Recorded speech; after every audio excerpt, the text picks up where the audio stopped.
Hi, Andrew here for mynexttablet.com. Today was an unboxing video of the Samsung Galaxy Tab S8. Let's get started. Alright, let's start the unboxing of the Samsung Galaxy Tab S8. I bought mine in Germany for 749 euros, but if you're in the United States, you can get it at 699 US dollars. That's for the cheapest version without any accessories. Now let's start the unboxing, and inside the box we get the tablet first. It does look very similar to the Galaxy Tab S7 that was released about 1.5 years ago. Then we get the S Pen, which is included, which is very nice because with Apple, Microsoft and Lenovo we usually don't get an included pen. We always have to buy them separately, but the S Pen is included. Then we get a USB-C cable, which is USB-C to USB-C, and there's no charger included. That's a bit disappointing, but we do get an eject tool, in this case for the micro SD card slot, but if you get the 5G version, that's how you insert the SIM card as well. Then we get the quick start guide and warranty stuff, and that's it, nothing else is inside the box. Alright, since I shot the first part of this video, about a day has passed already, and I did play a game, run a couple of benchmarks, surfed the web, watched YouTube, Netflix, and played a bit with Samsung DeX, and even with the keyboard that I have here. Let's start, let's take a look at the tablet, and we start with the design. We're getting an 11-inch screen here with quite slim black screen bezels. The design looks very similar to the Samsung Galaxy Tab S7, and indeed the basic design is the same. So there, from the outside you won't see any major differences at all. They basically look like the same tablet. You can see them here side by side. So on the front they look the same too. We've got a 12 megapixel ultra wide angle selfie camera now in the front, which is new. And it seems to take quite nice videos and photos, and is obviously similar to what Apple is offering with their newest M1 iPad Pro.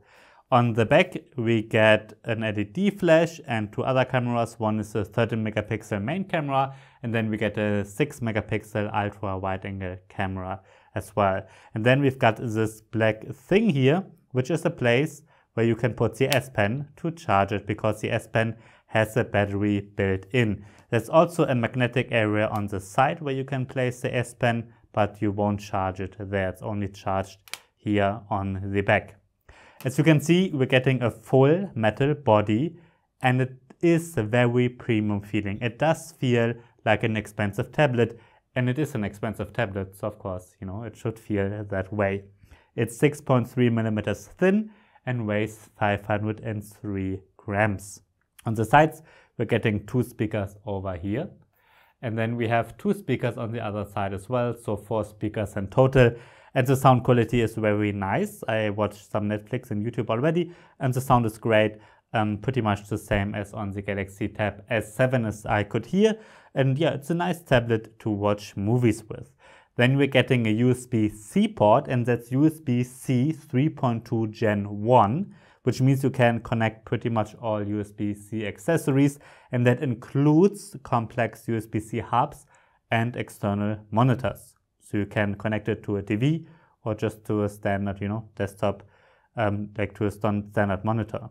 Then on the bottom, we get a connector for the optional keyboard cover. That one you have to buy separately. And then on this side, we get the micro SD card slot, and that's where the SIM card goes with the 5G version. Then we've got a volume rocker over here, and then there's a power button. And inside that power button is a fingerprint scanner built in, just like on the Galaxy Tab S7, and it works very fast, seems very reliable.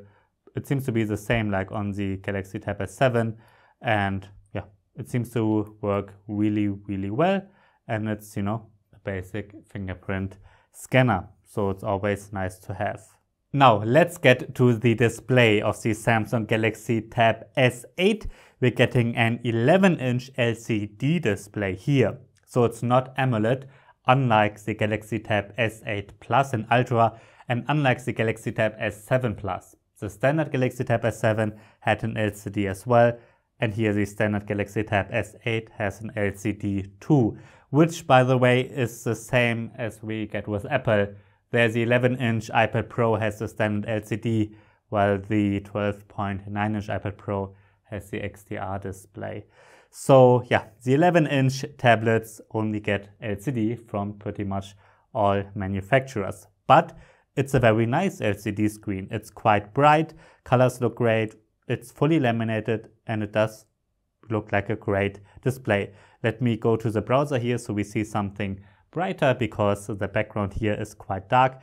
By the way, I don't have it set to full brightness to balance it with the light I have. And yeah, it's a really nice screen. We're getting a resolution of 2560 by 1600 pixels, so everything looks really, really sharp. It's a really nice display, and especially if you watch 4K content, it does look really nice on here. Another feature of this display is that it supports 120 Hz. You can set it to 60 Hz if you want to save some battery life, but if you want a super smooth experience, then you can set it to 120 Hz, which by the way is the standard. Actually, it's set to adaptive, which means that if you have a screen content where nothing is moving, then the refresh rate will be reduced quite a bit. But if you have, if you're scrolling fast, or if a game supports it, or if you're using the S Pen, then 120 Hz are turned on, and writing with the S Pen looks super smooth because of those 120 Hz. So that's nice to see, but we had that with the S7 as well. By the way, this tablet has a wideband level of L1, which means that you can watch Netflix and other streaming services with HD quality. Sounds normal, but actually some tablets don't support that. Now let's take a look at the S Pen, which certainly is one of the highlights of this tablet. As I said, it is included, which is very nice, because Apple, Microsoft, Lenovo, Xiaomi and so on, they don't include the pens. Here we get the pen. It's an active pen with 4000 levels of pressure sensitivity. We get one button, it's made of plastic, and it has a battery built in. And as I showed you earlier, you charge it by placing it on the back of the tablet, and then there's a little animation. However, it's really important that you know that you don't have to charge the S Pen for handwriting or for drawings or for just using it normally as a mouse or something, because the battery is only used for some wireless gestures, which can be useful. For example, you can use it with the camera, as a remote. You can just take photos like that. And for that, you need the battery. For that, the S Pen needs to be charged. But if you're just handwriting something in Samsung Note, you don't have to have the battery charged. So you can use also other S Pens from other devices that don't have a battery, and it will work just fine on this display. And you can see me writing here in Samsung Notes, which is a fantastic note-taking app, and the S Pen works great, thanks to those 120 Hz, thanks to Samsung, which has tons of experience with pens already, and it's just nice to use the S Pen on this tablet. But again, very similar to the Galaxy Tab S7, almost identical. But there are some new features. For example, now you can use handwriting in pretty much every standard text field, just like the scribble feature of iPadOS. That works fine in the browser, for example, and the handwriting recognition from Samsung seems to work just fine as well. So that is a really nice feature that Samsung built in with the Galaxy Tab S8. We also get the standard Air commands, like the S Pen commands, which had been part of Samsung's UI since the first couple of Galaxy Note smartphones. With those, you can quickly take a screenshot, annotate them, write some live messages, some GIFs, or you can start a quick note. That all is possible with the Air commands. For example, you can also use it as a kind of magnifying glass or translate something. There are really many features. Many of them are not really that useful, but some of them can be really useful. There's also a screen off memo feature with which you can quickly start a new note even if the screen is turned off. So the S Pen is as nice as we're used to from previous Galaxy Tab S tablets. Now let's get to the internal hardware. Inside the Samsung Galaxy Tab S8 runs a Qualcomm Snapdragon 8 Gen 1 processor, together with 8GB or 12GB of RAM, and a 128 or 256 GB internal storage, and there's a microSD card slot, of course. You can get it with 5G if you want to. You can see my Geekbench 5 benchmark comparison here, and as we would expect, it's much faster than the Galaxy Tab S7, which again is about 1.5 years older. However, it's a bit slower than the Apple iPad 9, which is much cheaper. It's also slower than the Apple iPad Pro and iPad Mini, as you can see. Now, this is a bit different in the 3D Mark wildlife test. Here too, it's much slower than the Apple iPad Pro or the iPad Mini. The Apple Pro has the very fast M1 chipset, of course. But here, it's faster than the Galaxy Tab S7, obviously, but also stronger than the Apple iPad 9. So the benchmarks here are a little bit different. The 3D Mark wildlife test mostly looks at graphics performance. And you can see me playing PUBG Mobile here, which runs super smooth when you set the graphics to Ultra HD, which are the highest you can set it at. And yeah, it runs fine, it's very smooth, and it does look great, as you can see. So this certainly will be among the best gaming tablets if you're looking for something running Android, because it's much faster than other Android tablets. But as you've seen, it's not as fast as the iPad Pro. That's just something which is just a fact. Everything else runs super smooth, and that includes heavy multitasking and the software in general. The Galaxy Tab S8 is running Android 12, and I want to quickly confirm that here in the settings. Let's go to Android 12, set the clock to midnight, and there we see it's Android 12. On top of it runs the One UI in version 4.1. And Samsung is really good with updates. In the past, usually the Galaxy Tab S tablets have gotten around 3 major updates, but Samsung wants to improve it, and they promise to update this tablet for 5 years, and it should get 4 big Android updates, which is really, really nice. The One UI customizes Android quite heavily. There are tons of pre-installed apps from Samsung, Google obviously, but also Microsoft, and we do get some apps like NoteShelf and Clip Studio for the S Pen and the Samsung Notes app obviously as well. I did install the game and the benchmarks, but everything else, including Netflix and Spotify, is pre-installed. You can uninstall them if you want to, of course. And the UI does look a little bit differently. We get some extra features like this Edge panel, which is kind of an app dock. And we get many features. You know, if you get the Galaxy Tab S8 or any Samsung tablets, it's really worth it to take 30 minutes and just go through the setting one by one. There's a lot, and there might be something that's really, really useful to you. What I certainly like is the new multitasking, or the improved multitasking. You can always open 2 apps side by side, obviously, but now you can open 3 apps side by side on the Galaxy Tab S8, and I believe that's a feature on the S7 too, and has been for a while as far as I remember. And you can also open another app on top, because Samsung always supports the so-called pop-up view, which lets you open an app in a free floating window. So you can see me here using 4 apps at the same time, and you could open even more, which is great if you like multitasking, and the processor certainly is fast enough for that. And if you want to do even more multitasking, you can just use Samsung DeX, which is the desktop mode that is included with the premium devices from Samsung. You can see me using it here. It pretty much works like on the Galaxy Tab S7. It's easier that way to navigate Android with a mouse and keyboard in particular. And yeah, I quite like Samsung DeX.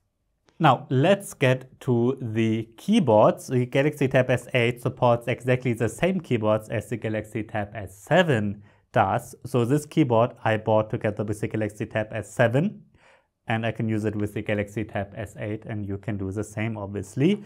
If you don't have it, you know, you can buy it. It doesn't matter if it says for the Galaxy Tab S7 or something. Maybe you can even save some money if you put in the keyboard for the Galaxy Tab S7.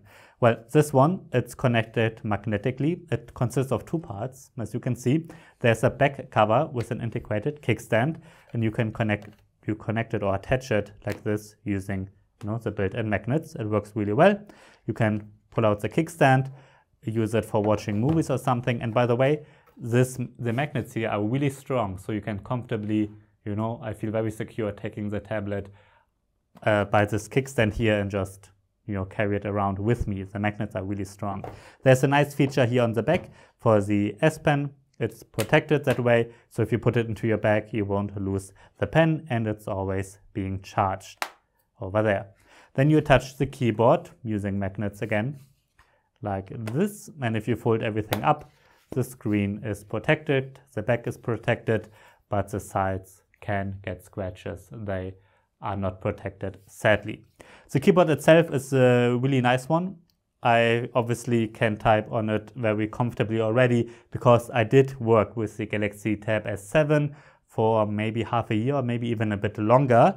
And I like the keyboard, I like the touchpad. It does work fine together with DeX, but also, you know, when just writing something. So it's a decent keyboard. Maybe not the best out there, like the Apple Magic keyboard. It's maybe a little bit better. However, this one is a lighter solution. So much about the keyboard. Okay, now I have to start my proper review of the Samsung Galaxy Tab S8, which should be available in a couple of weeks here on YouTube. And I will publish a comparison with the Galaxy Tab S7 and the iPad Pro. And obviously I will also review the Galaxy Tab S8 Plus and Ultra.